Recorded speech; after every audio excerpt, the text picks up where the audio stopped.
In this video, I'm going to show you guys my favorite way to attack the back using a seatbelt grip. I think a seatbelt grip is one of the best grips to attack the turtle from. I'm going to show you all my secrets in this video. To be honest, there's a lot of different ways you can attack from the turtle. I think this is the best. This is just what I've had the most success with.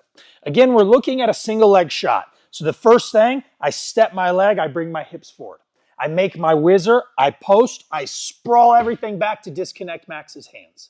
And now I make my cross face. My right arm is going to come over Max's hip. I'm going to walk everything behind, and I'm going to make sure that I put my knee right on the bone of his ankle. I sit everything back and down. What I want from here is a seatbelt grip. I want my left arm over Max's shoulder, and I want my right arm under his armpit. What I'm looking to do when I connect the seatbelt grip is grab my forearm. So in any case, I don't like a seatbelt grip that's 10 finger or palm to palm. I like grabbing on my forearm and cinching everything tight. How can I get my seatbelt if Max is a little bit tight here? One thing I like to do, hide your neck, Max, is start to destabilize. So how I do this is by pulling Max to me. If Max had really bad base and I pulled him, he would just fall here, which in any case, maybe he shouldn't be grappling, right? Because that's a little too easy. So Max is going to make sure he stabilizes. So as I pull, he stabilizes his base. And now look at my left hand. It punches over the top. As I punch my seatbelt in, my left knee is also going to go in the space between Max's knee and his elbow. So it'll look like this. 1, 2. And if you notice here, with my left knee in the space, my right foot is posted. It is not posted across his hip.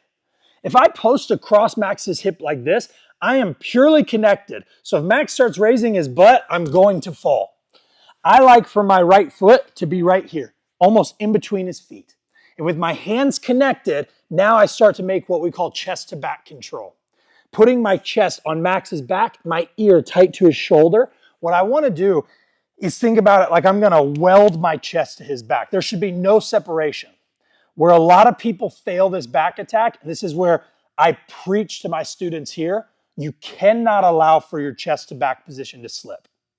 What I'm looking to do is push off my right foot and drive over to my left shoulder.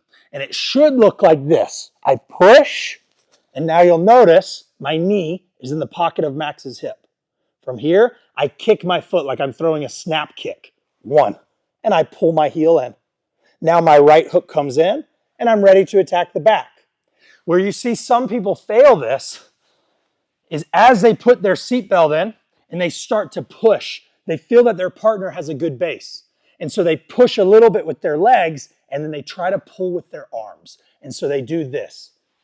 And if you notice, my chest and back just separated. And now as I start to fall to my side, Max will shallow his elbow, and I pulled him right on top of me. So in no case do I separate my chest from his back. From here, again, as I pull, when Max stabilizes, I come over and catch. Now, pushing off of my right foot, I want to drive over to my left shoulder here, keeping my chest and back tight. My bottom hook is significantly more important than my top. So as my knee comes in, I just kick everything through. Now I pull my heel, I catch the top hook, and I'm ready to get to work. In some cases, from a single leg, we can skip going all the way behind, and we can do the exact same attack. And so from here, I can step and sprawl the same way. And now I can make my cross face, and you'll notice I just lock my seatbelt from here. So instead of walking all the way behind, I locked my seatbelt, and I already have this chest to back control. And now from here, I simply need to walk 2 or 3 inches, about here. Now I drive my left knee, again, looking for the space between his knee and elbow. I hip switch in, I throw my hooks. I love attacking the back like this because it's a very quick way to get to your partner's back. Another thing that's really cool is if your partner's greedy with this arm. Oftentimes I have guys, when I sprawl, try and keep reaching with this arm. And as I walk with my seatbelt grip, again, right now we're just cross-facing in seatbelt, look what his arm does. See how it's folded behind Max's back? Rotate here. With my seatbelt grip, if he keeps reaching, puts that arm folded.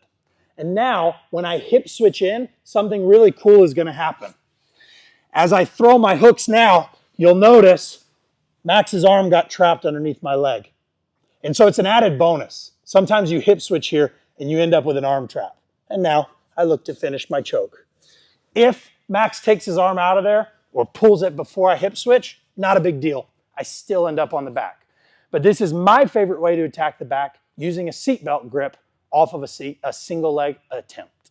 Guys, if you like this video and you want to see my favorite way to attack the turtle, the complete guide, everything I have, making a seatbelt grip, stomping hooks in, how to be confident taking the back, and then my favorite back attacks as well, you can click right here. If you want access to our free website where you can see a bunch of different videos on Jiu-Jitsu, you get it completely free, no credit card required. You can click right here.